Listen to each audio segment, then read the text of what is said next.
Vamos dar continuidade ao nosso estudo de hoje, o Evangelho segundo o Espiritismo, capítulo 2, Meu reino não é deste mundo. Nós estamos no item número 5, o ponto de vista, e depois seguiremos para as instruções dos Espíritos, para trazer para nós, trazerem para nós, né, uma orientação complementar sobre as reflexões que nós já desenvolvemos em torno desse assunto. Antes, porém, vamos para o boletim da Sociedade Parisiense de Estudos Espíritas. Sexta-feira, 7 de outubro de 1858, sessão particular. Leitura da ata e dos trabalhos da sessão do dia 30 de setembro. Apresentações e admissões. A senhora S. e o senhor Conde de R., oficial da Marinha, são apresentados como aspirantes ao título de membros titulares. Admissão dos 5 candidatos apresentados na sessão de 23 de setembro e da senhora S. O senhor presidente observou, a respeito dos novos membros apresentados, que é muito importante para a sociedade assegurar-se das suas disposições. Não basta, diz ele, que sejam partidários do espiritismo em geral. É necessário também que simpatizem com sua maneira de ver. A homogeneidade dos princípios é a condição sem a qual uma sociedade qualquer não poderá ter vitalidade. Faz-se preciso conhecer a opinião dos candidatos, a fim de não serem introduzidos elementos de discussões ociosas, que acarretariam perda de tempo e poderiam degenerar em dissensões. A sociedade não visa absolutamente ao aumento indefinido de seus membros. Quer, acima de tudo, prosseguir seus trabalhos com calma e recolhimento, razão por que deve evitar tudo quanto possa perturbá-la. Sendo seu objetivo o estudo da ciência, é evidente que cada um é perfeitamente livre para discutir os pontos controversos e emitir sua opinião pessoal. Outra coisa, porém, é dar conselhos ou chegar com ideias sistemáticas e preconcebidas, em oposição às bases fundamentais. Referimos-nos para o estudo e a observação, e não para fazer de nossas sessões uma arena de controvérsias.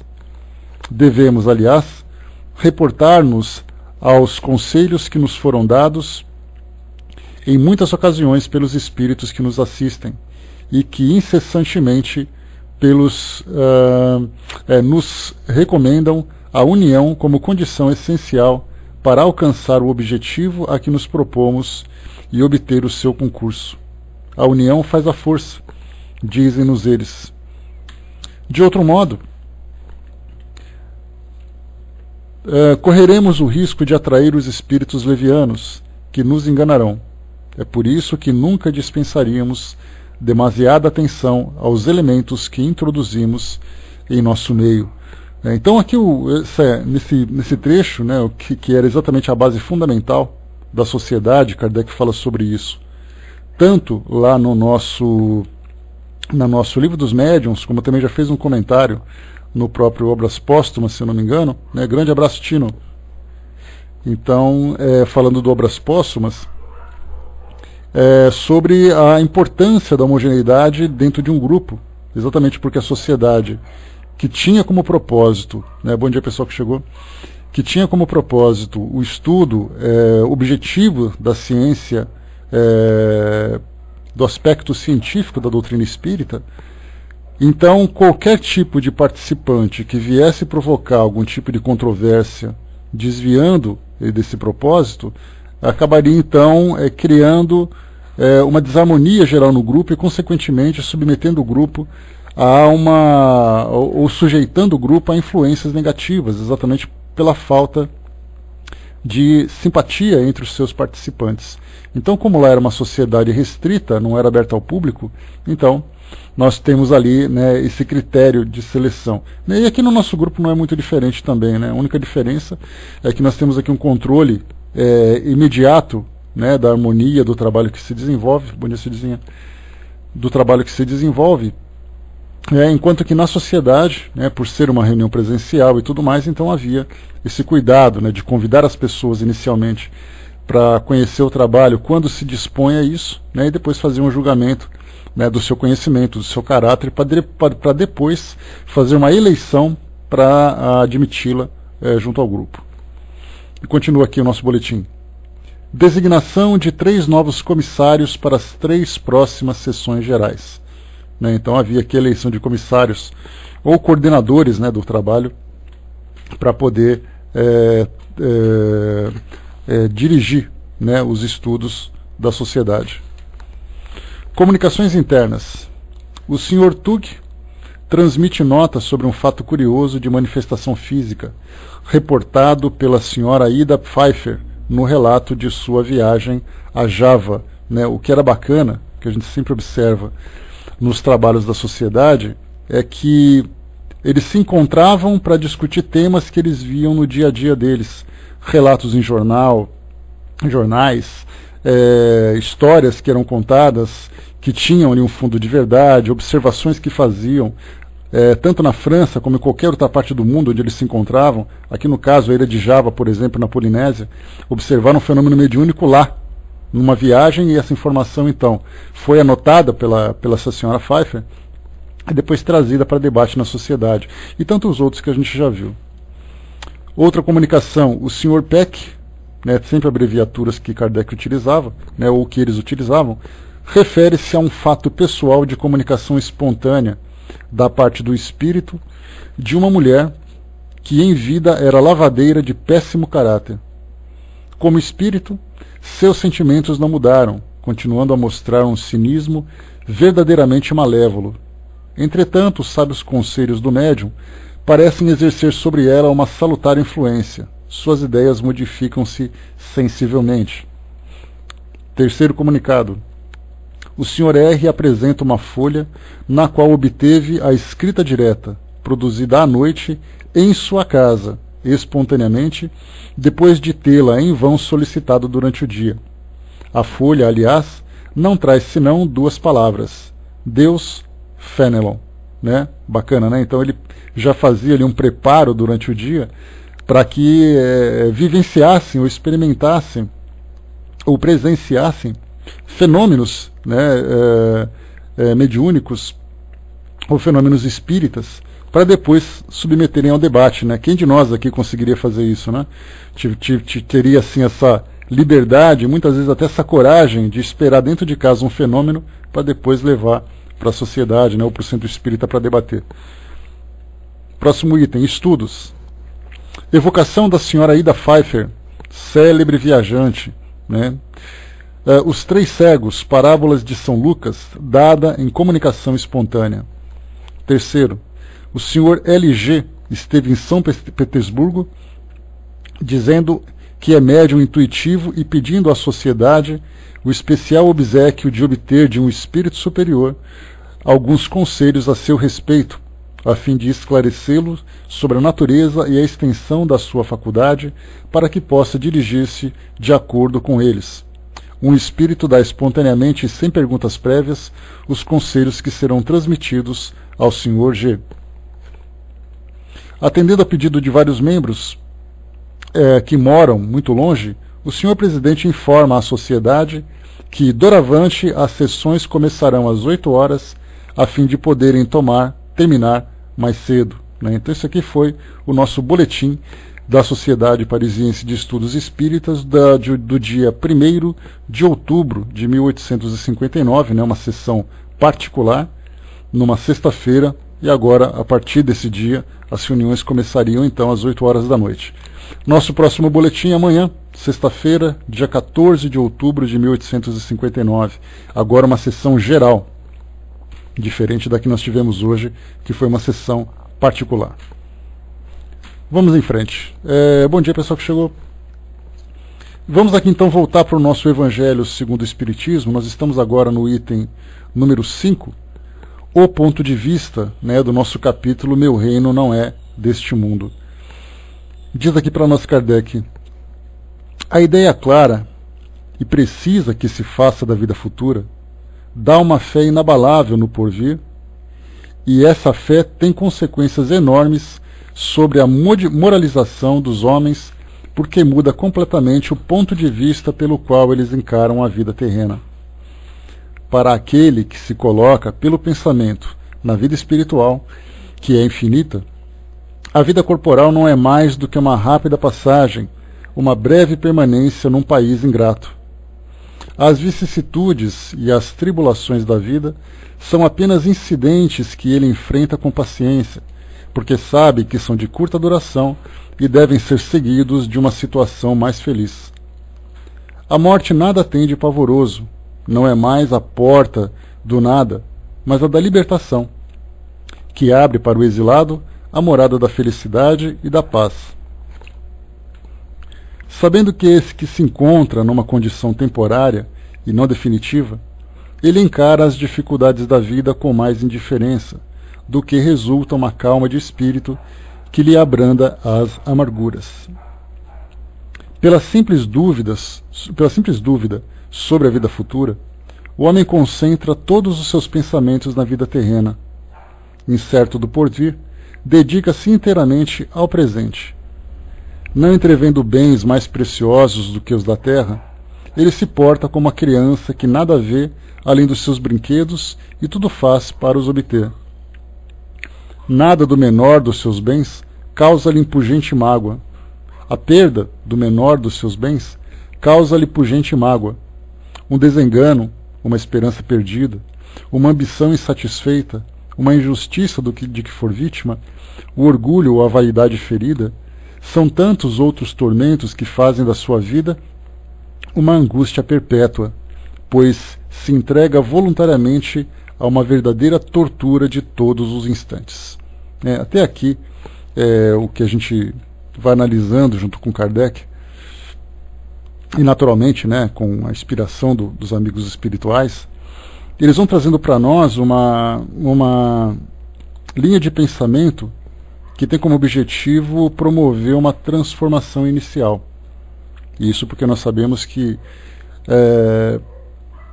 grande parte daquilo que nós esperamos do mundo espiritual, ele vem a título de fé, e não a título de algo concreto. Isso nós podemos até dizer que a nossa fé se torna mais ou menos sólida, de acordo com os nossos estudos, de acordo com os nossos conhecimentos. Então a nossa convicção vai se tornando gradativamente mais sólida, mais concreta. Porém, quando nós falamos do mundo espiritual, nós falamos de algo que para nós ainda é bastante abstrato, um destino abstrato, um objeto de entendimento que para nós ainda é abstrato, ele tem uma interpretação subjetiva. Isso quer dizer que cada um de nós faz ali, tem uma ideia geral do que viria, do que virá a ser o mundo espiritual dentro dessa sua realidade. Então, só um instantinho, pessoal. Então, nós vamos estudando, nós vamos ali elaborando uma ideia, vamos fortalecendo uma convicção nossa, e a partir do momento em que nós começamos a encontrar certezas como resposta para as nossas aflições nesse mundo espiritual, então nós vamos de fato solidificando essa nossa crença. Mas ainda, como eu falei para vocês, é ainda uma questão de fé. Então a nossa preocupação maior fica, obviamente, voltada para as nossas necessidades hoje.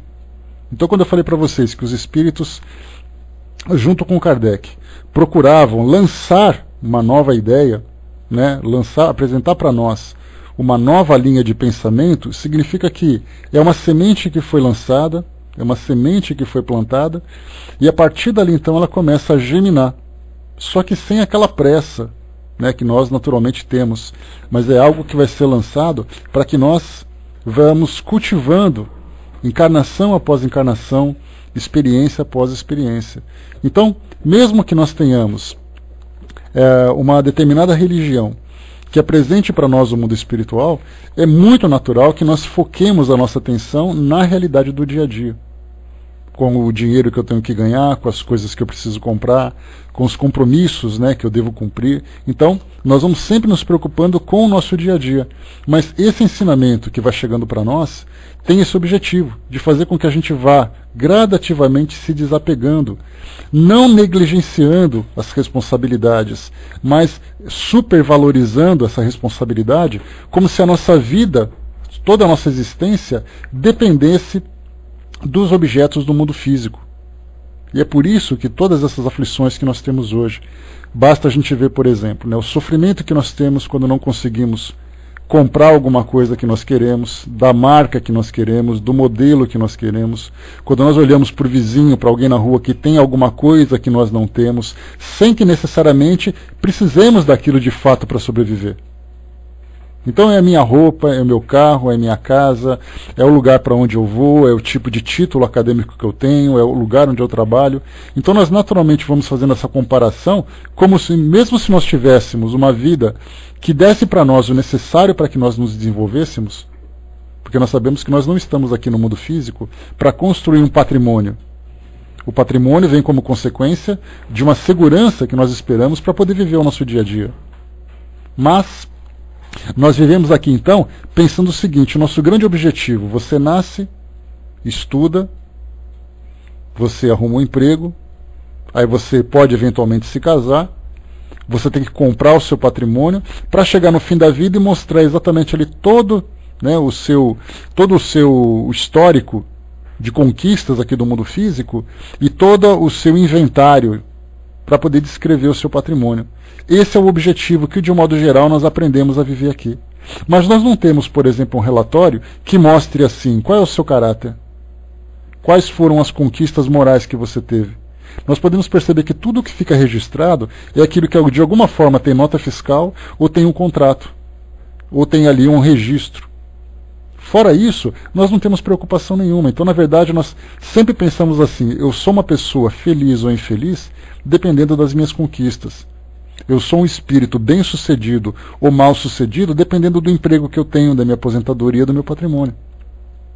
Então, todos nós aprendemos a viver dessa forma.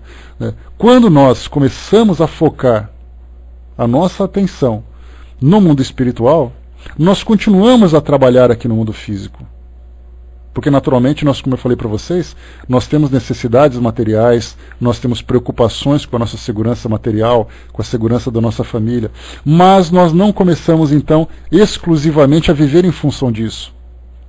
Mas nós, mesmo que nós venhamos a conquistar alguma coisa do mundo físico, nós temos critérios morais, que nos colocam na seguinte condição: temos a preocupação se a nossa conquista não vai lesar alguém, se a nossa felicidade não vai tornar infeliz alguém, se nós não vamos burlar, por exemplo, desviar, né, ou lesar a lei da nossa sociedade. Então nós vamos começando a agir com moralidade. E aí, com o passar do tempo, como eu falei para vocês, essa ideia do mundo espiritual, essa ideia das conquistas que nós vamos alcançar, é algo que vai sendo lançado e, com o passar do tempo, ele vai se desenvolvendo. Então não é algo que hoje eu conheci a doutrina espírita, aí como é feito, né, numa passagem do Evangelho que é muito interessante, de um homem que tem que deixar tudo para trás para poder seguir Jesus. Ou muitas vezes nós pensamos assim: quer dizer então que para eu ser uma pessoa espiritualizada, eu tenho que viver, por exemplo, como os ascetas, né, aqueles homens e mulheres que vivem lá no Oriente, na Índia, que sacrificam-se fisicamente para poder mostrar a sua fé. Aparece um homem, por exemplo, que tem ali 30, 20 anos, 30 anos sem cortar unhas, sem cortar cabelo, sem tomar banho, se marcando fisicamente, simplesmente para mostrar a sua fé. Então, na verdade, nós vamos começando, sem dúvida nenhuma, a viver com responsabilidades aquilo que é importante para nós. Podemos sim. Pode deixar, Silvia. Então, começamos a viver aqui com responsabilidades, mas sempre pensando que tudo aquilo que está à nossa disposição em termos de conquista, nós precisamos naturalmente administrar esse patrimônio como sendo, na verdade, guardiões dele, e não simplesmente acreditarmos que somos os proprietários. Porque a partir do momento em que nós achamos que aquilo nos pertence definitivamente ou infinitamente, nós vamos viver preocupados em gerenciar tudo isso. Esse é um grande problema que nós enfrentamos hoje. Então, vamos começando a fazer uma nova interpretação do mundo espiritual, vamos fazendo uma nova interpretação do mundo físico, e aí já começamos a viver com mais liberdade.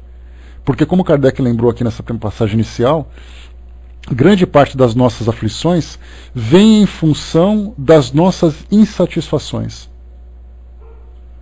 Não significa que eu estou passando fome, não significa que eu viva na miséria, mas só o fato de eu não ter as coisas do jeito que eu quero, com aquele nosso capricho, com aquele nosso mimo, que normalmente nós acabamos aprendendo a viver dessa forma, sofremos por isso. Como crianças que nós vemos hoje, crianças que vão para a escola e vê uma capa de um caderno diferente, uma mochila diferente, um objeto da escola diferente, do amiguinho, que é algo que é inicialmente considerado inferior, e ela volta frustrada para casa porque ela não tem do jeito que ela quer. Então fica essa competitividade, né, em que os adultos e as crianças competindo umas com as outras, simplesmente dando continuidade numa educação equivocada que nós vamos recebendo e que os nossos pais, os nossos avós, os nossos antepassados acabaram também aprendendo a viver assim. Então a gente vai vivendo esse ciclo vicioso de sempre valorizar todas as nossas conquistas do mundo físico, todas as nossas conquistas desse mundo material, e vamos repassando isso, porque simplesmente não sabemos viver de outra forma. Então, se nós pegarmos como era a vida de pessoas que viviam há 1 século, há 2 séculos, há 3 séculos, então nós vamos percebendo que vai mudando a cultura, vão mudando os estilos, mas a forma de viver continua a mesma. O mesmo capricho que uma criança hoje tem, é uma criança do passado tinha.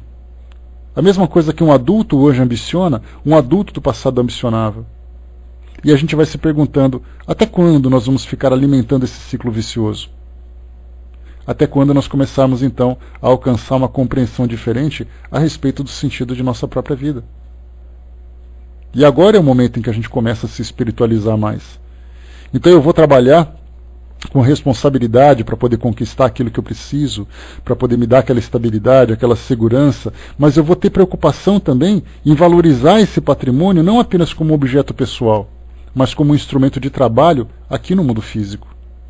Se eu tenho uma vida material estável, onde eu tenho ali minha casa, onde eu tenho ali os meus objetos de necessidade, onde eu tenho ali os meus recursos financeiros, ótimo, significa que eu não tenho essa preocupação. Então a minha preocupação maior é começar a me desenvolver efetivamente e moralmente.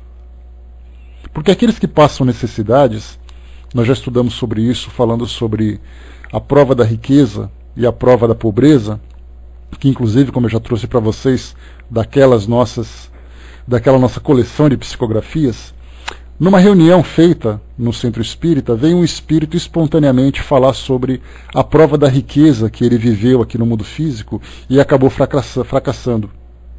Vocês se lembram da história, né? Para quem não lembra, a gente faz um resumo.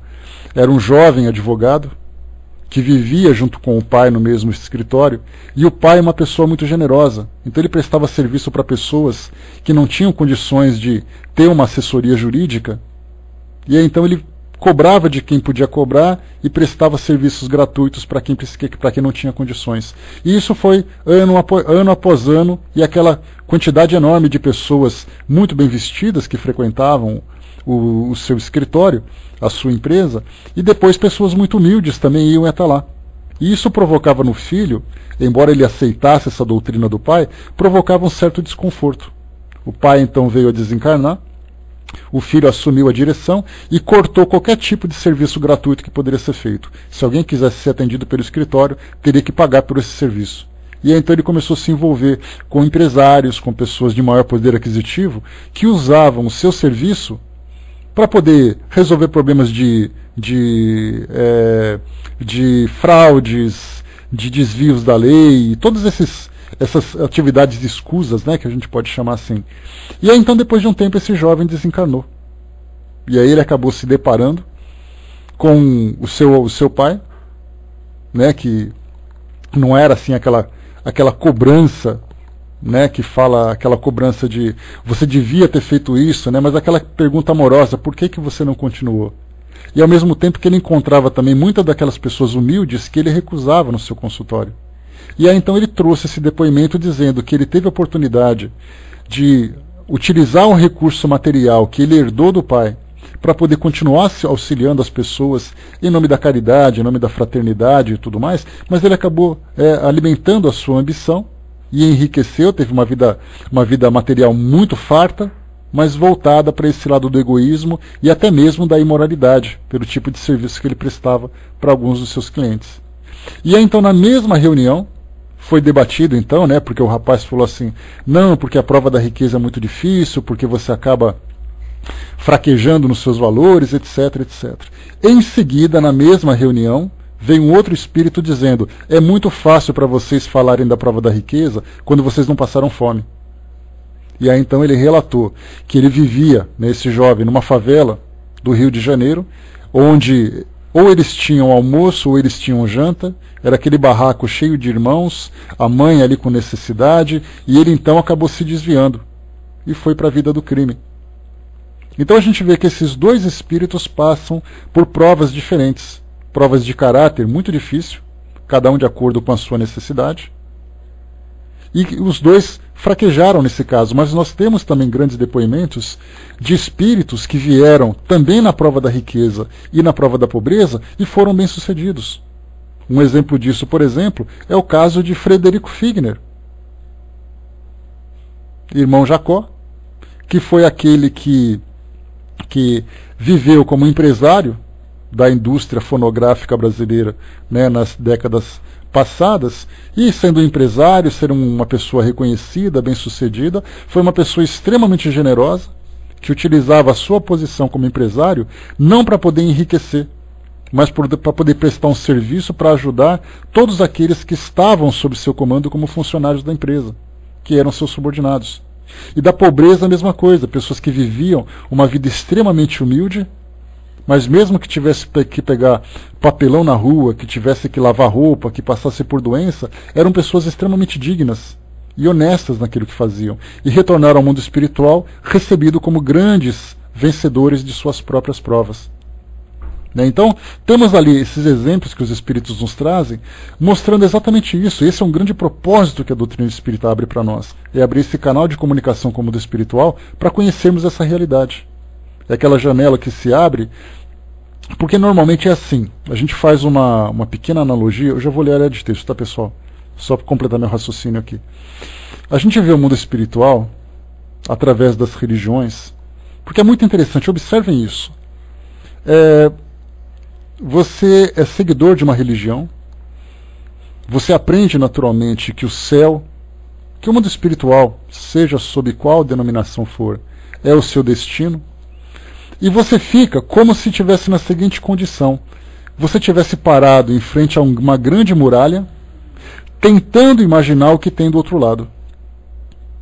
E aí então vem alguém e fala para você assim, olha, quando você passar por essa muralha, você vai encontrar um mundo maravilhoso. Aí você fica de frente para o muro, mais ou menos como acontece lá no Oriente Médio, quando aquelas pessoas ficam em frente àquele muro das lamentações, em que as pessoas param em frente do muro, não conseguem ter qualquer visão que tem do outro lado, porque é um muro enorme, é largo, é alto, não tem nenhum tipo de brecha.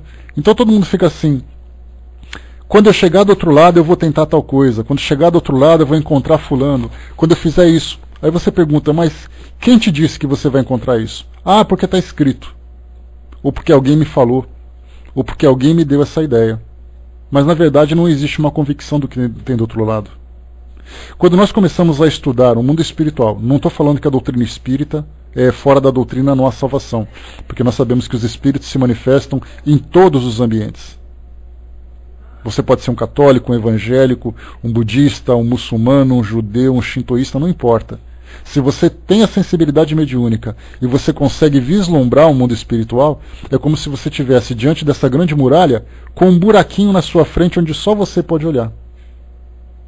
E de vez em quando alguém vem cochichar com você através desse buraquinho. Aí você começa a ter conhecimento. Então você diz assim, lá atrás no mundo espiritual eu vou encontrar tal coisa. Como é que você sabe? Porque vieram me contar. Então hoje nós começamos a ter essa visão diferente. A doutrina espírita não apenas abre pequenos buraquinhos, mas pela oportunidade que a gente tem e pela riqueza de material que chega para nós através dessas comunicações, se abrem para nós janelas, não mais buraquinhos, não mais furinhos, mas aquelas grandes janelas onde nós podemos olhar o mundo espiritual, ainda que de um modo que a vidraça dessa janela seja um pouco opaca, que a gente não consiga ver com transparência, né? Felizes os médiuns, né, que conseguem ter esse vislumbre. E eu falo dos médiuns que conseguem realmente perceber o mundo espiritual, não aqueles que recebem comunicações apenas. O médium que tem evidência, o médium que se desdobra, o médium que tem sensibilidade, que tem aquela antena capaz de captar tudo, né? Porque muitas vezes eu sou um médium de psicofonia, mas a única coisa que eu percebo do mundo espiritual é quando o espírito se aproxima para falar comigo. Se ele não se aproximar, eu fico naquele silêncio estrondoso. É o que acontece no médium passista, no médium psicógrafo, no médium psicofônico. Ele só consegue perceber a existência do mundo espiritual quando os espíritos estão próximos. Mas nós temos médiums de renome, como a gente já conversou, as histórias do Chico Xavier, as histórias do Raul Teixeira, as histórias da Dona Ivone, as histórias do Divaldo Franco, né, que chegam para nós, são aqueles médiums que simplesmente passeiam pelo mundo espiritual. Eles não têm contato com os espíritos apenas, eles conseguem conviver com o mundo espiritual com naturalidade pela grande sensibilidade, pela ostensividade de suas faculdades. Mas por que nós estamos dizendo isso? Quando nós começamos então a ter contato com o mundo espiritual, ainda que seja indiretamente, através dos livros, das psicografias, que seja de um modo quase direto, através da sensibilidade mediúnica, nós conseguimos ter uma percepção maior. Então o mundo espiritual não se torna para mim uma fantasia. O mundo espiritual se torna para mim uma realidade. E por isso eu começo a viver de diferente, pelo menos deveria, viver de um modo diferente o mundo físico. Porque eu sei que a minha estada aqui no mundo físico é temporária. Então, na verdade, nós somos locatários de todo o patrimônio que nós temos. Mesmo que eu fale assim, esse relógio é meu. Esse relógio não é seu, porque quando você desencarnar o relógio vai ficar. Quando uma mulher vai dizer assim, mas eu tenho um anel maravilhoso, o seu anel também vai ficar. Então, na verdade, nós não temos nada. Eu vou dizer assim, olha, esse óculos que eu comprei é um óculos de marca. Relaxa que seu óculos vai ficar para trás também. Mas nem a tinta do seu cabelo, nem o esmalte que você tem na unha, você vai conseguir levar para o mundo espiritual. Ou seja, tudo que é material para nós, nada mais é do que simplesmente objetos que nós utilizamos para nos desenvolvermos. A pergunta é, será que nós nos desenvolvemos com isso? Muitas vezes utilizamos esses recursos para alimentar nossa vaidade, muitas vezes para poder nos diferenciarmos uns dos outros dentro de uma certa hierarquia social. Então vemos quanta ilusão nós temos hoje. Né? Quantas ilusões nós temos para desviar a nossa atenção, para sufocar as nossas necessidades. E é aí então que nós começamos, através desses estudos, a perceber que sim, eu posso me sentir bem com aquilo que eu tenho, mas eu não tenho que viver em função daquilo tudo. Bom dia, pessoal que chegou. No Pinga Fogo, a gente se lembra, né? O Pinga Fogo foi um programa de debates da antiga Rede Tupi, que depois se transformou no SBT do Silvio Santos. Mas naquela época, no início da década de 1970, o Pinga Fogo era um programa de debates, como mais ou menos acontece com o programa Roda Viva, um programa de entrevistas e tal. Chico Xavier foi convidado para falar sobre a doutrina espírita. E aí, falando sobre ela, né, as pessoas faziam perguntas. Naturalmente, ali que sempre se faziam perguntas, os convidados, né, eram aqueles que tinham afinidade com a doutrina espírita, porque na verdade não era o propósito, não era confrontar e constranger as pessoas, os convidados, né? A Roda Viva tem, na verdade, embaixador, no programa TV Cultura, né? Eu não sei se no Rio de Janeiro tem isso, mas aqui em São Paulo, pelo menos, tem o Roda Viva toda segunda-feira, né? Eu acho que é segunda-feira. Então, na verdade, assim, o objetivo era conhecer a ideia daquela pessoa e não confrontá-la, desmoralizá-la. Não era esse o propósito. E aí, então, no segundo Pinga Fogo, se eu não me engano, isso. Então, no segundo Pinga Fogo, perguntaram para o Chico: Chico, qual é a opinião do Espiritismo? Naturalmente porque ele falava em nome do Espiritismo. Qual a opinião do Espiritismo sobre as cirurgias plásticas? E aí, início da década de 70, as pessoas começando, né, as cirurgias plásticas começando a se difundir. Hoje o Brasil, nós sabemos, é o recordista mundial em cirurgias plásticas, perdendo apenas para os Estados Unidos, né? Cirurgias plásticas voltadas para a estética, né, como, por exemplo, implantes de silicone em homens e mulheres, aplicação de substâncias, né, para poder tirar rugas, lipoaspiração, etc, etc, etc. Então o Chico perguntaram para o Chico qual a opinião do Espiritismo sobre cirurgias plásticas.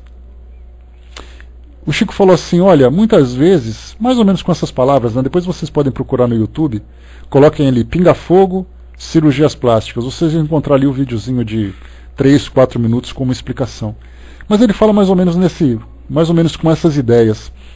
Muitas vezes nós temos uma necessidade de nos sentirmos bem conosco mesmos. Ou seja, eu tenho que ser feliz com o meu corpo.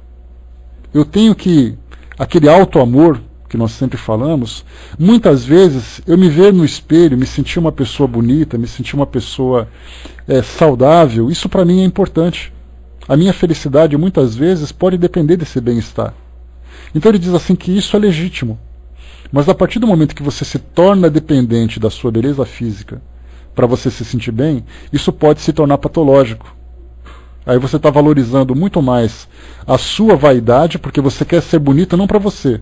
Você quer ser bonito para ser aceito pelas pessoas, para despertar sensualidade, para despertar curiosidade, para despertar o interesse. Então, nesse sentido, ele diz assim que a cirurgia plástica, quando você simplesmente quer equilibrar o seu... vamos dizer assim, você promover o seu bem-estar dentro do limite daquilo que é aceitável naturalmente, isso é válido. Mas quando isso se torna num objeto de consumo, já vira patológico. Então a gente vê assim que tudo na nossa vida, você tem instrumentos dos mais diversos, você tem recursos dos mais variados, né? Pois é, a história da peruca é a mesma coisa também, né, dona de mim? Aquela história do Chico colocando a peruquinha dele, o Emmanuel colocou, mas o que é isso na sua cabeça? Eu quero pôr a minha peruca é minha, eu vou fazer isso e pronto. E saiu todo emburrado batendo o pé.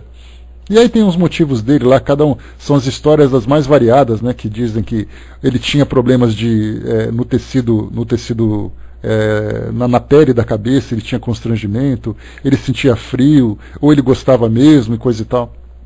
Então cada um naquela situação, né, de saber exatamente o que você precisa para se sentir bem. Mas quando a gente vai se espiritualizando, o nosso sentir bem, esse nosso bem-estar, ele começa a diminuir a sua intensidade, o seu grau de intensidade. Porque a gente vai percebendo que nós precisamos de muito pouco para ser feliz. E não de tudo aquilo que o mundo tem. Nós vemos ali o que as pessoas têm, o jeito que as pessoas são, o tanto que eu gasto para poder viver em função disso. Se eu não tiver essa resposta, certamente eu vou me tornar infeliz. E eu tenho que me perguntar assim, tá, você quer ser feliz, mas que tipo de felicidade você deseja? É uma felicidade espiritual ou é uma felicidade material? Por enquanto nós precisamos das duas. E por enquanto nós precisamos muito mais da material do que da espiritual. Porque nós não conseguimos ainda nos desprender dessas necessidades. Tanto é assim que através dos estudos, por exemplo, do atendimento fraterno, para quem trabalha com atendimento fraterno, para quem já trabalhou, para quem já estuda, já estudou, já leu alguma coisa sobre isso, é muito fácil perceber que grande parte das aflições que as pessoas apresentam na busca por uma assistência se dá exatamente por um motivo que a fazem feliz. E aí então, pelo relato, nós começamos a analisar que a pessoa está infeliz porque tem alguém que não gosta dela, porque ela não tem aquilo que ela precisa, né? Todos esses sofrimentos são legítimos. Não estou dizendo para vocês que alguém que sente uma carência, uma saudade de alguém e não é correspondido, ela sofre por uma questão de fraqueza de caráter. Não. É uma necessidade que todos nós temos, cada um sabe exatamente qual é a dor que possui e qual é o grau de intensidade dessa dor. Mas nós vemos que muitas vezes é assim, a carência maior que afeta a maioria de nós é aquela carência por algo que está à nossa volta. É alguém, é um lugar, é uma situação. Eu sempre busco fora de mim aquilo que vai me fazer feliz. Sem perceber que eu posso, através dessa espiritualização, alcançar um equilíbrio espiritual em que eu começo a perceber que as coisas à minha volta, embora tenham importância, não são tão importantes assim. Se alguém não quer caminhar do meu lado, tá bom, eu vou sofrer por causa dela, mas que ela seja feliz, eu vou tentar reconstruir a minha felicidade. Se eu não posso ter aquilo que o outro tem, eu vou tentar ter alguma coisa que pelo menos satisfaça a minha necessidade. Eu não preciso tomar aquilo que ele tem ou ficar alimentando aquela inveja. Né? A inveja é um sentimento pior que tem, porque você sempre vai sofrer por algo que você não tem. E muitas vezes, na maioria das vezes, é algo que você não precisa. Mas como eu falei para vocês, tudo isso que nós estamos falando agora é um estilo de vida que foi construído baseado naqueles nossos sentimentos mais primitivos. Fazendo uma viagem no tempo, mais ou menos como aqueles vídeos que nós assistimos, né? O mundo em 1 minuto, então vai mostrando aqueles flashes, né, de cada segundo. Se nós pudéssemos voltar no tempo, nós vamos perceber que lá no início da jornada humana, quando os espíritos começaram a se tornar mais racionais, mais sentimentais, começaram a desenvolver o livre-arbítrio, eles começaram a viver assim. Precisavam ter posses, precisavam ter poder, precisavam ter influência, precisavam se sentir desejados, queridos por alguém. E aí então as sociedades foram passando lá nos romanos, nos gregos, nos babilônios, antes deles ainda lá nos hebreus, aí foi chegando, passamos pela Idade Média, pela Idade Moderna e chegamos aqui. E percebemos que a mesma natureza dos homens primitivos é a mesma natureza que nós temos hoje. A diferença é que ela está mais depurada. No passado, a vida e a morte era uma questão de detalhe, para que as pessoas fossem felizes. Hoje, a vida e a morte já têm um impacto diferente.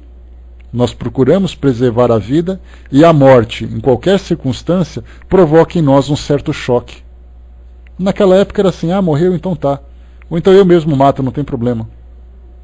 Então nós vemos assim que, geração após geração, durante esses milênios todos que foram se passando, nós aprendemos a viver dessa forma, a valorizar o nosso momento físico, a valorizar a nossa vida aqui no mundo físico, sem se preocupar de fato com aquilo que o mundo espiritual vai nos oferecer.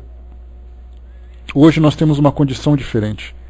Começamos a encontrar muitos daqueles que são representantes de religiões aqui no nosso planeta, e nós falamos daqueles que são, de fato, líderes religiosos, pessoas sensíveis, pessoas espiritualizadas. Não falamos daqueles que ocupam cargos dentro de instituições, mas aqueles que transmitem de fato essa ideia da espiritualização, sem que necessariamente tenham informações oficiais do mundo espiritual, vamos dizer assim.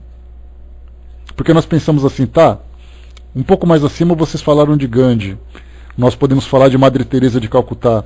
Esses dois ícones da nossa sociedade, da humanidade, nesse campo da espiritualidade, um da religião hindu, outra da religião católica. Cada um vivia a sua crença tendo conhecimento do mundo espiritual por aquilo que eles acreditavam. O hindu acreditando no mundo espiritual como um hindu, a católica como uma católica, e foram o que foram. Então, quer dizer então que para Gandhi ser melhor do que Gandhi e Madre Teresa ser melhor do que Madre Teresa, eles precisavam ler o Livro dos Espíritos? Não. Mas e se lessem? Se lessem, estariam mais informados. Mas o tipo de vida que eles levaram já é um grande exemplo, já é um grande modelo de conduta, porque viveram em função da fé, alimentando muito mais os valores e se espiritualizando, do que necessariamente precisando desenvolver o intelecto para poder se tornar uma pessoa de bem. Ou seja, se tornaram pessoa de bem em nome da fé, em nome do amor que tiveram, por aquilo que acreditavam. Enquanto que outros só vão acreditar no mundo espiritual se por acaso tiverem informações concretas de que aquilo existe. Então nós estamos nesse meio, entre aqueles que estão se informando para poder elaborar uma nova crença, uma nova fé, diferente daquelas, né, daquelas crenças que nós tínhamos no passado, e ao mesmo tempo querendo acreditar em algo diferente, querendo acreditar em algo que nos dê esperança, nos mostre alguma coisa melhor. Essa é a diferença. Então, temos hoje essas oportunidades, né, de aprender mais, de viver de modo diferente, de valorizar muito mais aquilo que eu sou, não aquilo que eu tenho. São frases, né, marcantes, frases impactantes, frases até de para-choque de caminhão, de imã de geladeira, né, aquelas frases bonitas que ninguém segue. Mas é importante valorizar muito mais aquilo que eu sou do que aquilo que eu tenho. Mesmo que eu tenha sofrimento, eu tenho que valorizar as minhas atitudes diante dessas situações. Eu tenho que valorizar os meus sentimentos diante das diversas situações que a vida me apresenta, nas convivências com outras pessoas, ou na convivência com outras pessoas, nos locais onde eu me encontro, nos objetos que eu desejo, nos objetos que eu consumo. É importante fazermos essa reflexão, porque as necessidades ainda existem, mas o nosso modo de pensar começa a se transformar. E aí então nós começamos a diminuir o nosso grau de exigência aqui no mundo físico. Porque nós começamos a diminuir essas exigências apenas para aquilo que eu preciso, para poder viver, para poder me desenvolver, para poder trabalhar, para poder ajudar e tudo mais, para poder ter segurança, e não além, o supérfluo apenas para alimentar o meu ego, alimentar a minha vaidade. O Zé colocou aqui, né, o que diz Joana de Ângeles, né, o atrito eterno entre o ser e o parecer. E isso vai continuar ainda um tempo, mas felizmente nós estamos começando a tirar um pouco do parecer e começarmos a entrar um pouco no ser. O Braz lembrou aqui, né, temos a tecnologia promovendo o nosso bem. E o problema é que a tecnologia também ela acaba nos iludindo um pouco, né, Braz? Porque são coisas caras, são coisas bonitas, que muitas vezes são inúteis. Então a gente vai começar a aprender, quando começarmos a entrar nesse mundo de regeneração, ou nos tornarmos espíritos mais regenerados, começaremos a utilizar esses recursos da nossa inteligência para nos dar estabilidade, para nos desenvolvermos espiritualmente. E não simplesmente utilizar a tecnologia para nos afundar cada vez mais, né, nesse pântano de consumo que existe no mundo material. Vamos em frente. Pegar aqui de onde nós paramos, vamos lá. Né? Pois é, porque a vaidade e o consumismo nada mais são do que filhas diletas, né, do egoísmo, como os Espíritos dizem para nós no Livro dos Espíritos. O orgulho e o egoísmo. A vaidade é filha do egoísmo, né? Porque quando a gente fala em egoísmo, analisando a essência dessa expressão, nada mais é do que eu cultuar a mim mesmo. É quando eu olho para o espelho, naquela ideia do narcisismo, né? Daquela personalidade, daquela personagem da mitologia grega, que ele para, olha num lago, vê o seu próprio reflexo e diz assim: ai, como você é lindo, como eu te amo. Mais ou menos assim. Então nós estamos vivendo assim, olha, eu sou melhor que todos, eu tenho mais necessidades, eu preciso mais, eu faço e aconteço. Então o egoísmo nada mais é do que isso. É eu valorizar muito mais a mim mesmo do que o mundo, do que meus compromissos, minhas responsabilidades. E quando eu cultuo a mim mesmo, eu faço de tudo para poder me satisfazer. Porque eu quero ser feliz. E aí então eu vou comprar, eu vou influenciar, eu vou empurrar, eu vou atropelar, eu vou destruir, tudo isso por mim. E naturalmente cada uma dessas ações vai depender do meu grau de evolução moral, né? Quanto menos evoluído eu for, mais agressivo eu vou me tornar. Mais próximo ao mundo dos seres inferiores, dos animais. Porque não é assim que o animal faz. Se alguém chega na sua casa e seu cachorro não gosta, o que ele faz? Ele avança exatamente para poder defender o território que é dele. Se por acaso você coloca um prato de comida, um pedaço de osso, e você tenta tirar, dependendo do cachorro, ele rosna. Se por acaso um outro cachorro se aproxima da sua casa, o seu cachorro late no portão. Esses são os sentimentos instintivos que faz com que o animal viva essa autoproteção, essa autossuficiência, que seria, de uma forma muito grosseira, né, os resquícios, né, o início do egoísmo nascendo dentro dele. E hoje, vivendo nessa condição de humanos que nós estamos, muitas vezes o nosso comportamento é semelhante. Quando nós chegamos num grau de desequilíbrio, felizmente já não é mais uma ação natural, mas é um grau de desequilíbrio que nós apresentamos, nós nos comportamos com essa agressividade. Eu mato para roubar, eu agrido uma pessoa que me ofende, que acaba me incomodando. A minha agressão será física, uma agressão verbal, uma agressão moral. Então nós vamos fazendo o quê? Tem gente que ainda rosna, né, braço? Pois é. Então isso nós observamos em que situação? Né? Quando nós começamos a alimentar o nosso próprio ego. Isso é natural.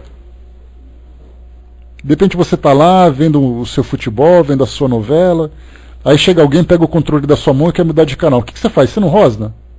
Claro que você rosna com palavras bonitas, com palavras educadas, com aquele tom de voz manso, mas isso nada mais é do que um rosnar diferente.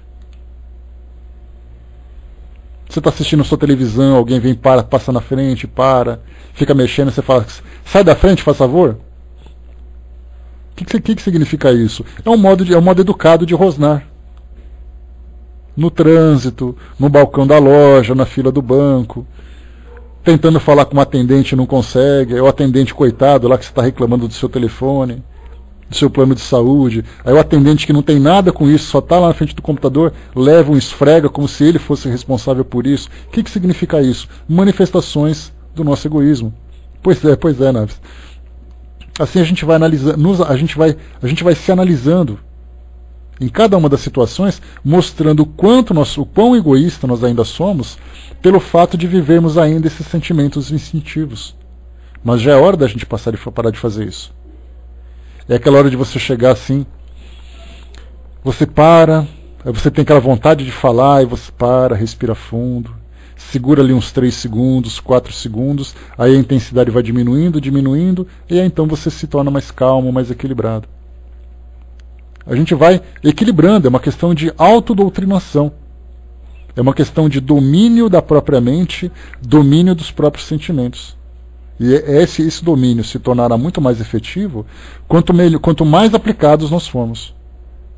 Né? Viver é uma arte e um grande desafio, né, Brás? Sem dúvida nenhuma. Vamos lá então. Continuando aqui, pessoal, para a gente acabar esse nosso capítulo, senão o papo vai longe. Sob o ponto de vista, olha só agora, de tudo que a gente conversou, vamos voltar agora para a nossa doutrina. Né? Pois é, dona de mim. A gente rosna o tempo todo, só que é um rosnar com articulação. É um rosnar com interpretação, com encanto, né? Aquele rosnar romântico. Chega para a pessoa amada e fala assim, benzinho, faz isso, meu amor. Você não vai fazer? Olha que romântico, né? Estamos ali, como os nossos animais. Quando vocês olharem assim, os animais de estimação de vocês, aquele cachorrinho que late, né? Aqui em casa a gente tem a Rita, né? Que faz aqui a nossa bagunça o tempo todo. Tem o Zequinha também, que é o outro pincher que apareceu aqui em casa. E aí temos esses 2 cachorrinhos assim que latem no portão quando passa o lixeiro, quando o carteiro vem late para ele. Eu fico latindo quando alguém aparece no meu portão me incomodando. Eu fico latindo quando alguém... Claro, vamos mudar esse nosso foco para a gente perceber exatamente isso. Saímos do latido e começamos, né? Pois é, tem aqui que o gordo, né? Tá vendo só? Então a gente começa a fazer o quê? Começa a analisar a nossa vida de um modo diferente. Exatamente porque, embora nós manifestemos esse nosso sentimento de um modo mais articulado, de um modo mais inteligente, a essência daquilo que nós sentimos é a mesma coisa. O fato de nós bufarmos quando estamos insatisfeitos, quando nós alterarmos a nossa voz para falar com alguém, lembremos do nosso cachorrinho, lembremos dos outros animais no portão de casa latindo para fora do portão. Nós só estamos nos comportando de um modo diferente, mas a essência continua a mesma. E a intensidade talvez tenha mudado um pouco. Vamos em frente, pessoal, vamos lá. Agora vamos pegar toda essas linhas de pensamento que nós lançamos aqui, né, no nosso raciocínio, vamos agora organizar essas linhas voltando aqui para essa base doutrinária. Sob o ponto de vista da vida terrena, em cujo centro se coloca, tudo se agiganta ao seu redor. O mal o atinge como o bem que toca aos outros. Tudo adquire aos seus olhos enorme importância. É como o homem que, dentro de uma cidade, vê tudo grande ao seu redor. Os cidadãos eminentes como os monumentos, mas que, subindo a uma montanha, tudo lhe parece pequeno. Assim acontece com aquele que encara a vida terrena do ponto de vista da vida futura. A humanidade, como as estrelas do céu, se perdem na imensidade. Ele então se apercebe de que grandes e pequenos se confundem como as formigas no monte de terra, que operários e poderosos são da mesma estatura, e ele lamenta essas criaturas efêmeras que tanto se enfalfam para conquistar uma posição que os eleva tão pouco e por tão pouco tempo. É assim que a importância atribuída aos bens terrenos está sempre na razão inversa da fé que se tem na vida futura. Obrigado, Cindizinha. Se todos pensarem assim, dir-se-á, ninguém mais se ocupando das coisas da terra, tudo perigará. Ou seja, né, o que Kardec está lembrando, se todas as pessoas pensassem apenas no mundo espiritual, o mundo físico entraria em colapso. Porque aí então eu não precisaria trabalhar, não precisaria cumprir com compromisso, porque eu estou espiritualizado. Para que eu vou perder tempo pagando conta para os outros se eu sou um espírito imortal? Eu não pertenço ao mundo físico. Então a gente começaria a fazer o quê? A entrar no caos. E é o que Kardec coloca, ele diz assim: se todos pensarem assim, dir-se-á, ninguém mais se ocupando das coisas da terra, tudo perigará. Ou seja, tudo se tornar perigoso, né? Mas não, porque o homem procura instintivamente o seu bem-estar. E mesmo tendo a certeza de que ficará por pouco tempo em algum lugar, ainda quererá estar o melhor ou o menos mal possível. Não há uma só pessoa que, sentindo um espinho sob a mão, não a retire para não ser picada. Ora, a procura do bem-estar força o homem a melhorar todas as coisas, impulsionando como ele é pelo instinto do progresso e da conservação que decorre às próprias leis da natureza.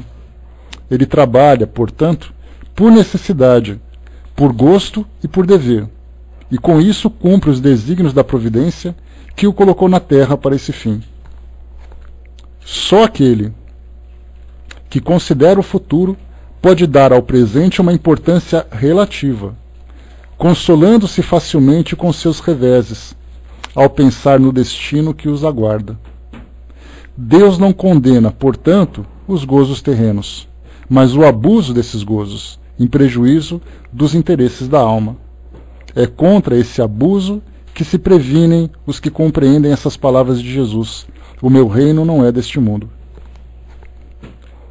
Aquele que se identifica com a vida futura é semelhante a um homem rico, que perde uma pequena soma sem se perturbar.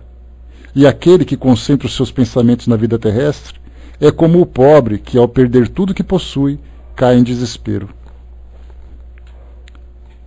O Espiritismo dá amplitude ao pensamento e abre-lhe novo horizonte. Em vez dessa visão estreita e mesquinha que o concentra na vida presente, fazendo do instante que passa sobre a terra o único e frágil esteio do futuro eterno, ele nos mostra que esta vida é um simples elo do conjunto harmonioso e grandioso da obra do Criador, e revela a solidariedade que liga todas as existências de um mesmo ser, todos os seres de um mesmo mundo e os seres de todos os mundos. Oferece, assim, uma base e uma razão de ser a fraternidade universal, enquanto a doutrina da criação da alma, no momento do nascimento de cada corpo, faz que todos os seres sejam estranhos uns aos outros. Essa solidariedade das partes de um mesmo todo explica o que é inexplicável, quando apenas consideramos uma parte. essa visão de conjuntos, os homens do tempo de Cristo não podiam compreender. E por isso seu conhecimento foi reservado para mais tarde. Aqui só um detalhezinho que Kardec colocou, que tem aquela doutrina, né, que fala sobre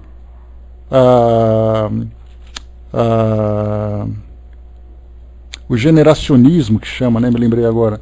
O generacionismo é aquela ideia de que um espírito é criado no momento da gravidez.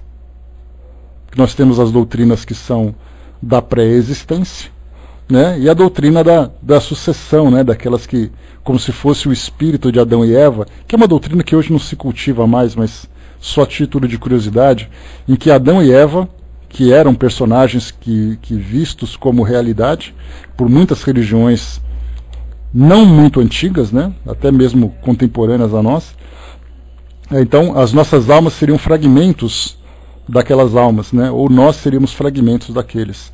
Então essa ideia do generacionismo, em que uma alma é gerada nesse exato momento, no exato momento da concepção, faz aquela ideia de que ninguém conhece ninguém, ninguém tem preocupação com ninguém.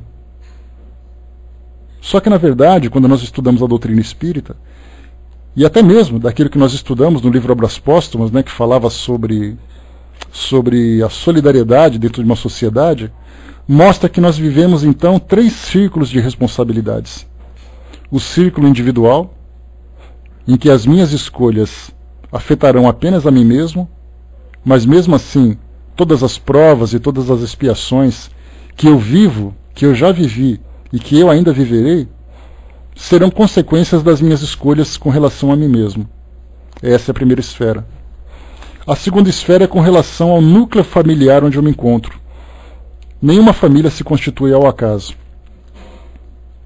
Com exceção daqueles espíritos que são missionários, que permitem que outros espíritos venham ao mundo através deles, né, através da gestação, sejam educados através deles, a esmagadora maioria do planeta tem ali espíritos comprometidos uns com os outros. E para que possam cumprir esses compromissos, acabam então sendo convocados para o mesmo núcleo familiar. Então aquilo que eu faço dentro da minha família, com os meus pais, com os meus irmãos, com os meus filhos, com os meus companheiros e tudo mais, tudo isso provoca efeito não apenas sobre mim mesmo, mas também sobre eles. Então aqui, a ofensa que eu provoco me trará uma consequência. A lesão que eu provocar me trará como consequência a reconstituição, a necessidade de reconstruir, a necessidade de regenerar aquilo que eu provoquei de lesão. Então esse é meu segundo núcleo, em que eu estou comprometido com esse pequeno grupo que me acompanha no meu desenvolvimento e o qual eu também acompanho, né, do qual eu também sou integrante.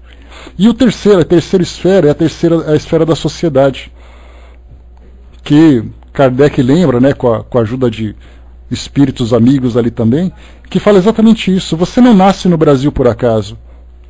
Se você nasceu no Brasil para viver num país com necessidades, com dificuldades, com muito trabalho ainda para se fazer, porque você é um espírito que faz parte dessa coletividade. As responsabilidades dos espíritos que fundaram essa nação, de alguma forma, me afeta porque eu também fiz parte disso tudo no passado. Por que eu não nasci na Finlândia, o país que tem melhor condição de vida, o melhor IDH do planeta, né, o Índice de Desenvolvimento Humano? Por que eu não nasci na Finlândia? Por que eu não nasci na Europa para poder viver ali toda a estabilidade material? Por que eu não vivi numa família que é rica, confortável? A pergunta é também, por que eu não nasci na África? Naquela região onde o ebola está destruindo pessoas. Naqueles países onde 50% da população está contaminada com o vírus da AIDS. Naqueles países que tem guerra civil e as crianças estão sendo mutiladas. Por que eu não nasci num país rico, mas também por que eu não nasci num país pobre? Por que eu nasci aqui? E aí então nós começamos a entender esse nosso compromisso nessa terceira camada de responsabilidade. E aí então mostra que tudo isso que nós estamos vivendo aqui hoje, no nosso mundo individual, no nosso mundo familiar, no nosso mundo coletivo, isso mostra que essa solidariedade que existe entre todos nós é exatamente ali como parte do nosso desenvolvimento, para algo que nos espera futuramente, porque agora nós estamos fazendo o quê? Como alunos que estuda, por exemplo, numa universidade, ele estuda naquela universidade se preparando para a profissão que ele vai exercer quando ele se formar. Então nós estamos aqui hoje passando pela universidade moral do mundo físico, nessa universidade, porque nós já estudamos em várias universidades no passado e estudaremos em outras no futuro, com universidades cada vez mais elevadas, cada vez mais conceituadas, cada vez que nos proporcionam um conhecimento maior. Então hoje nós estamos estudando num ambiente para adquirir conhecimento, adquirir estrutura moral, para nos desenvolvermos cada vez mais. E essa vida futura que nos espera lá na frente. Para a gente poder fechar aqui, pessoal, vamos para aqui para a nossa colocação das instruções dos Espíritos. Sobre esse assunto todo, para a gente poder fechar esse nosso capítulo 2, Meu Reino não é deste mundo. Tem aqui uma única psicografia. O título aqui é Uma Realeza Terrena. Lembrando que aqui no... Voltando um pouquinho. Aqui no nosso índice, nós temos a vida futura, a realeza de Jesus e também o ponto de vista. Você sabe, Soichi, quando a gente estuda aqui na sala também, muitas das reflexões que a gente acaba desenvolvendo aqui no nosso trabalho são coisas que eu também nunca pensei. Né? Na verdade, a gente conversando sobre isso, e esse é um grande benefício que o estudo nos proporciona, porque quando você lê, você simplesmente passa os olhos, acha bonito e depois você vai acumulando mais informações. E aquela informação que você, na página anterior, absorveu, muitas vezes ela passou despercebida. Através do estudo, a gente consegue ficar durante 1 hora falando um assunto, ele vai então, como se fosse assim a água derramada em cima assim, de um campo de terra, a água vai se infiltrando e se aprofundando cada vez mais. Quando a gente faz uma leitura, é aquele balde d'água que você joga em cima de um piso que tem cimento. A água simplesmente escorre. Quando nós estudamos, essa água começa então a penetrar, a se aprofundar cada vez mais, se aprofundando, se aprofundando. Quando ela consegue atingir o nosso lençol freático lá na profundeza, aí então esse assunto foi definitivamente absorvido. Então isso é algo que vai acontecendo gradativamente. A nossa terra ainda é muito dura, ela tem muita dificuldade para absorver tudo isso. Mas com o tempo a gente vai conseguindo. Vamos então fechar aqui com a orientação desse espírito. A realeza terrena. Uma rainha da França é a assinatura do espírito. E eu tive a curiosidade de fazer aqui uma pesquisa sobre as últimas rainhas da França. E não me apareceu nenhum nome que pudesse me dar um destaque como sendo assim um espírito de alta nobreza, porque não conheço assim o reinado, não conheço a personalidade delas, né? Então aqui uma rainha da França, em Havre, 1863, foi uma comunicação, como a gente já viu, recebida numa localidade fora de Paris. Significa então que alguém recebeu, enviou para Kardec na sociedade parisiense e ele incorporou na codificação. Então a gente lembra sempre que comunicações chegaram na sociedade e outras foram recebidas fora e depois encaminhadas para Kardec, e ele viu então a pertinência da comunicação, da mensagem para o assunto que estava sendo tratado, e aí então incorporou nessa sessão de instruções dos espíritos. Então recebido em 1863. Diz assim para nós a mensagem: quem poderia, melhor do que eu, compreender a verdade dessas palavras de nosso Senhor? Meu reino não é deste mundo. O orgulho me perdeu sobre a terra. Quem, pois, compreenderia o nada dos reinos do mundo se eu não o compreendesse? Né? Ou seja, uma rainha falando sobre o reinado, percebendo que o reinado dela era apenas uma ilusão.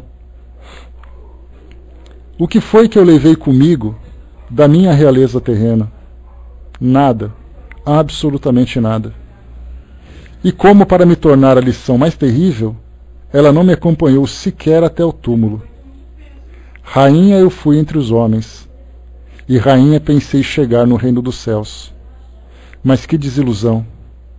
E que humilhação quando, em vez de ser ali recebida como soberana, tive de ver acima de mim, mas muito acima, homens que eu considerava pequeninos e os desprezava, por não terem nas veias um sangue nobre. Só então compreendi a fatuidade dos homens e das grandezas que tão avidamente buscamos sobre a terra. Para preparar um lar, nesse reino tão necessárias a abnegação, para preparar um lugar nesse reino, são necessárias a abnegação, a humildade, a caridade, a benevolência para com todos. Não se pergunta o que fostes, que posição ocupastes, mas o bem que fizestes, as lágrimas que enxugastes. Ó Jesus, disseste que teu reino não era deste mundo, porque é necessário sofrer para chegar ao céu, e os degraus do trono não levam até lá. São os caminhos mais penosos da vida os que conduzem a ele. Procurai, pois, o caminho através dos espinhos e abrolhos, e não por entre as flores. Os homens correm atrás dos bens terrenos, como se os pudessem guardar para sempre. Mas aqui não há ilusões. E logo eles se apercebem de que conquistaram apenas sombras, desprezando os únicos bens sólidos e duráveis, os únicos que lhes podem abrir as portas dessa morada. Tende piedade dos que não ganharam o reino dos céus. Ajudai-os com as vossas preces, porque a prece aproxima o homem do Altíssimo. É o traço de união entre o céu e a terra. Não os esqueçais. Está aqui então, encerrando o nosso estudo de hoje, cravando nas 10h30, né? Felizmente conseguimos terminar aqui direitinho. Deixamos então esse capítulo, né? Se vocês quiserem de novo, aqui no capítulo 2, principalmente o ponto de vista do Evangelho segundo o Espiritismo, traz tudo aquilo que a gente conversou hoje. Aí vocês podem ler de novo, deixar aquela água infiltrar um pouco mais, né, no nosso campo, onde nós vamos produzir ali o nosso alimento espiritual, e depois as instruções dos Espíritos para poder fechar com as nossas reflexões. Aqui no capítulo 3, há muitas moradas na casa do meu pai, na casa de meu pai. Nós vamos falar um pouquinho sobre erraticidade. Olha que interessante a coincidência. Evangelho segundo o Espiritismo, entrando agora na erraticidade. Semana passada fez um estudo sobre erraticidade na Sala Espiritismo Net Jovem, e no livro Depois da Morte nós falaremos também sobre erraticidade, né? 3 vezes falando sobre o mesmo assunto. É para fixar mesmo, para a gente não esquecer. Muito bem. Fechando por aqui então. Antes da gente terminar, aqui a Silvia me pediu para fazer um comentário sobre um assunto, falar algo sobre como estão os espíritos dos que desencarnam abruptamente, né? Silvia, as descrições que chegam para nós sobre uma desencarnação violenta, principalmente como essa que chegou para nós, né, no caso do ontem, né, um acidente trágico, né, vitimando pessoas, ferindo muitas famílias, né, porque a gente sempre pensa naquele que mais se destaca pela representação dentro da nossa sociedade, mas não desvalorizando ou desmerecendo a posição que ele conseguiu conquistar. Mas nós tínhamos ali outras 6 pessoas juntas, que eram pais de famílias, que eram filhos, que eram irmãos, que eram amigos, né? E todos os dias nós vemos ali pessoas acompanhando, né, os féretros, né, os funerais. Todos os dias alguém desencarna, sofrendo pelo desencarne e provocando o sofrimento. Mas especificamente sobre essa questão das desencarnações violentas, nós tivemos uma psicografia de um avião da TAM, né, de passageiros de um avião da TAM na década de 90, se eu não me engano, na década de 80, lá numa serra no Nordeste, no Ceará, se eu não me engano, ali perto da terra da Cindizinha, e o avião se chocou, não teve nenhum sobrevivente, e pouco tempo depois Chico Xavier recebeu uma psicografia de uma das pessoas que estavam ali. E elas descreviam que, de repente, do nada, o avião se chocou com a serra, e antes que houvesse o impacto, aqueles espíritos haviam sido desligados dos seus corpos. em fração de segundos. E são vários os depoimentos que falam sobre isso.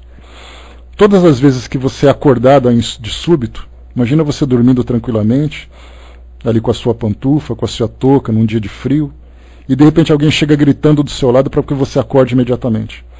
É um susto que vai se levar, é aquele pavor do momento, da desorientação, e isso é o que causa em todo mundo, né? Porque a desencarnação inesperada, de súbito, ela sempre provoca um choque no espírito que passa por aquilo.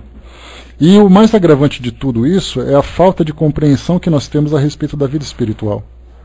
Porque nós, como eu falei para vocês, nós estamos diante daquele grande muro que sugere do outro lado alguma coisa, mas nós não temos aquela confiança. E por isso então você fica esperando o mundo espiritual baseado na fé. Ou seja, conforme aquele ditado popular que diz assim: todo mundo quer ir para o céu, mas ninguém quer morrer. Então a morte para nós é um grande tabu. A morte provoca em nós um grande medo. E a gente pode se lembrar daquela passagem do próprio Chico Xavier, que ele conta para nós de uma forma bastante bem-humorada, quando o avião que ele viajava, indo para Uberaba ou voltando de Uberaba, não me recordo, o avião então começou a passar por turbulências fortes. E durante essa turbulência todos começaram a gritar, ele inclusive. Então a gente vê a parte engraçada, mas vamos pensar na parte séria da coisa. Quando você tem ali o medo de morrer, naquele momento em que aquelas pessoas começaram a sentir o impacto, né, o chacoalhar da aeronave, conseguiram ver aí a explosão, a iminência da morte, certamente é um grande pavor. Mas, como a gente sempre lembra, o espírito é recebido no mundo espiritual, seja através de uma morte violenta, seja através de uma desencarnação serena, tranquila, ele é recebido, pelo menos do nosso ponto de vista, ele é recebido pelos méritos que ele conquistou.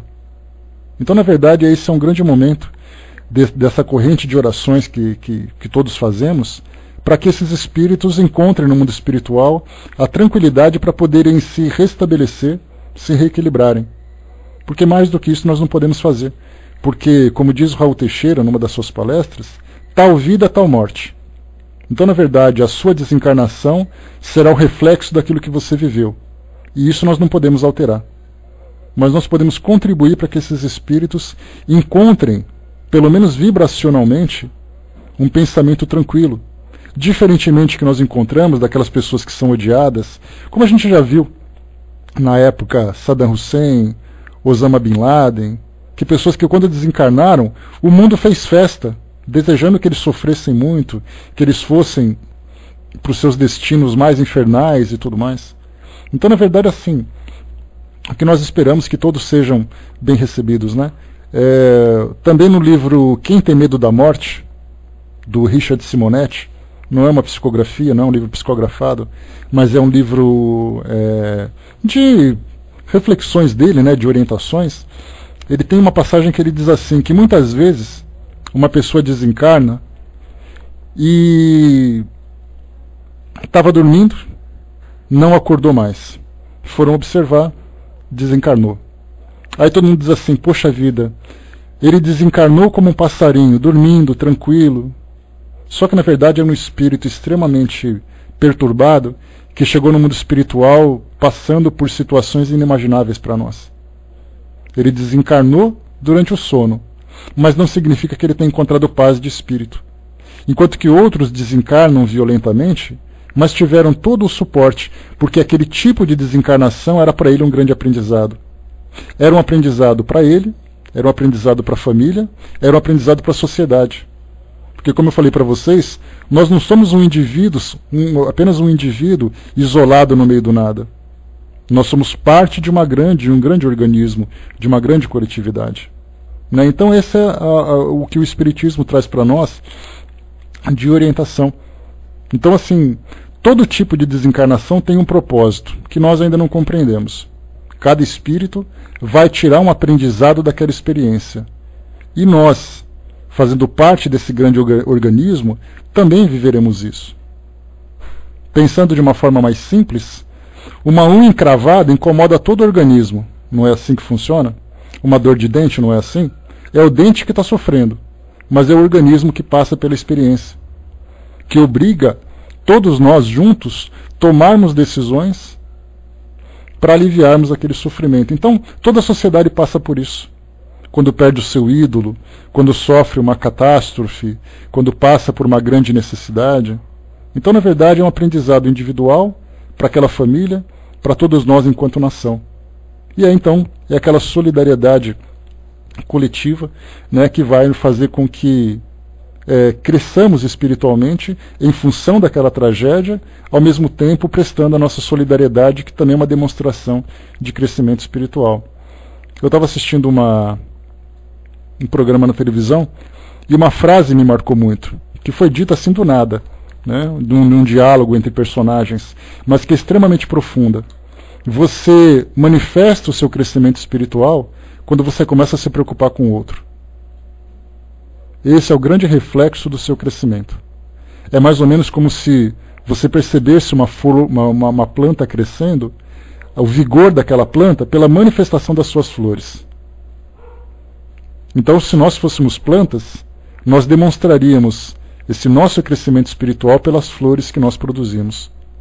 Enquanto é aquela flor seca, que nada produz, é aquela manifestação de um sentimento egoísta. Então, estamos assim crescendo. Essa nossa sensibilização, essa nossa preocupação, independente de partido político, independente de crença, independente de quem seja, né, toda pessoa merece assistência espiritual, como nós também merecemos. Tá? Então é mais ou menos assim que a gente pode compreender essa situação que foi observada agora. Né? Porque não adianta a gente pensar assim, né, coitado, ele desencarnou. Não é coitado, ele desencarnou. O processo de desencarnação é algo que todos nós viveremos. Nós vamos estudar isso no capítulo 5 do Evangelho. Se fosse um homem de bem, não teria morrido, né? Porque a gente sempre torce para que o homem mau morra e o homem bem fique. Sendo que, na verdade, todos nós, independente da bondade ou da maldade, vamos desencarnar no momento certo que tem que desencarnar. Só que aí a resposta é, quando você desencarna, significa que acabou o seu tempo aqui na Terra. Se você olhar para trás, qual será o seu trabalho? Qual será o seu legado? Qual será a grande obra que você deixou no mundo? A obra moral, naturalmente. Né? Então é assim que a gente começa a pensar. Né? Pois é, então, todos eles passam, né? Dependendo do merecimento que o espírito tem, ele passa por aquela fase de adormecimento, de inconsciência, pela assistência espiritual que ele vai prestar. Enquanto outros continuam passando por grandes dramas, né, como a gente já viu. O próprio Divaldo Franco psicografou aquele livro Transição Planetária, em que foi relatado aquele tsunami lá na ilha de Sumatra, em 1991, se eu não me engano. E ali ele dizia que era muito comum, né, os espíritos que psicografavam, né, disseram que era muito comum observar espíritos preocupados em tirarem os seus corpos do meio daquele entulho todo que foi empurrado com aquele tsunami. Então, enquanto outros espíritos estavam sendo socorridos, inconscientes, assistidos, outros estavam tentando tirar seus cadáveres. E isso é uma prova para cada um deles. Então, sem dúvida, como eu falei para vocês, aquela perturbação de você acordar assustado, de você acordar apavorado, passar por aquele impacto, né, quando você, imaginando, por exemplo, a situação, no momento em que houve ali a desencarnação, a destruição daquela aeronave, a primeira coisa que passou na mente dele, como se fosse um flash, é: eu vou morrer, eu vou deixar minha família, o que está acontecendo? E esse tipo de pesadelo vai perseguindo durante um tempo, só que vai amenizando conforme ele vai despertando também. Né? Então, assim, cada espírito tem ali um anestésico mais ou menos intenso, de acordo com o merecimento que ele tem para ter uma transição tranquila para o mundo espiritual. Beleza?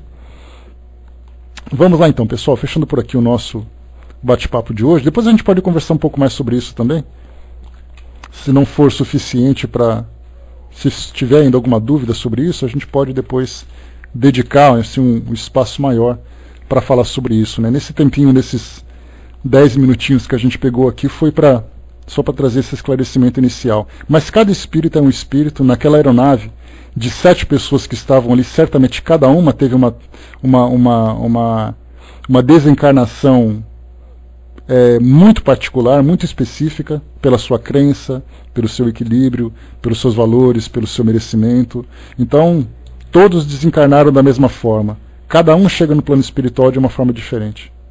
Alguns encontrarão entes queridos próximos, outros ainda demorarão um tempo para terem merecimento para isso, né? Porque cada indivíduo é um universo particular, né, com os seus detalhes, com suas características, e isso, sem dúvida nenhuma,